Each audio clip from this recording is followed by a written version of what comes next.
about the single player mode.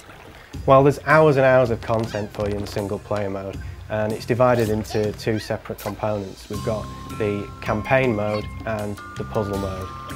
The campaign mode is probably a good place for people to start if they're unfamiliar with Worms games, or maybe they're experienced players and they just want to see the new features we've implemented, such as the Worms classes, the physics objects, or the dynamic water.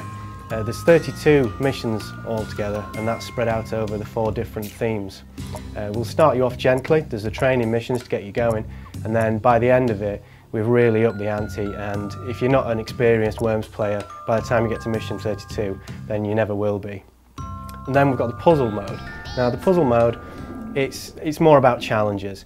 It's missions with a certain objective. Now that objective could be to get a vital worm that's on the enemy team, or it could be to collect a crate, but you've only got certain items and certain ways to achieve that goal. This is a real strategic side of Worms games. It's going to be a head scratcher, and I think it's really going to excite people when they finally get to finish one of the puzzles. There's 20 of those in total, so there's plenty there to keep people going. Let's get down to the nitty-gritty. How can I beat my friends? Well, there's a couple of ways you can play against your friends with Worms Revolution. There's local play and online play. Local play, it's the social side of Worms really. That's where you get 3 of your mates round to your house, all 4 of you sit on the sofa, and you can either grab 4 pads or you can get 1 pad and pass it round, and you can enjoy the banter and the fun that goes with playing Worms with people in the room with you. And there's nothing better in local play than seeing the expression on your mates' faces as you drop their last worm into the water. And then you've also got the online mode. In online mode, you can set up a lobby yourself and you can tailor it to whatever settings you like, and then you can invite people, or you can wait for it to fill up, and you can basically take on the best players in the world really. This is where you're going to have improved your skills, because there's some great Worms players out there. Or if you don't really want to mess about setting up a lobby yourself, you can always join one of the lobbies that will be out there, do a search, dive in, and once again see how good you really are when you're up against the best players in the world. So you can play it at home, you can play it online, but either way you can have a great game. What modes are available to play?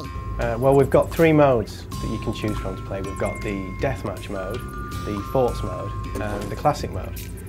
Deathmatch mode is probably the bread and butter mode really in Worms Revolution. It's the one that most people will be familiar with, and maybe the mode that people will play first.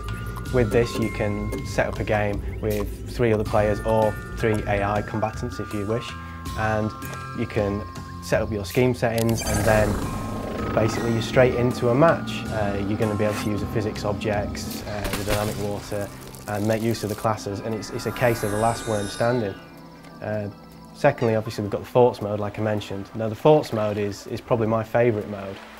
What we've got there is similar to deathmatch mode in fact, but the landscape is set into 2 separate forts, one either side, with a body of water in between.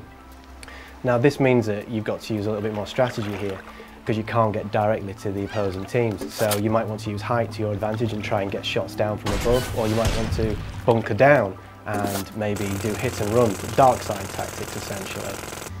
Either way, I think forts mode is probably going to be the one that people get the most fun out of, especially for me. Because aside from the fact it looks beautiful as well, I think it's probably one of the most beautiful landscapes we've created, the forts mode. And lastly, we've got the classic mode. Now the classic mode is for the Worms purists. It's for people who have played Worms before and maybe they want to experience that same kind of game. They don't want to have the dynamic water, they don't want to have to mess about with Worms classes, and maybe they don't want the random nature that a physics object might include in the map. So that's all removed, and they can get on with playing Worms classically as it was originally intended. So there's something for everyone really in all the games modes.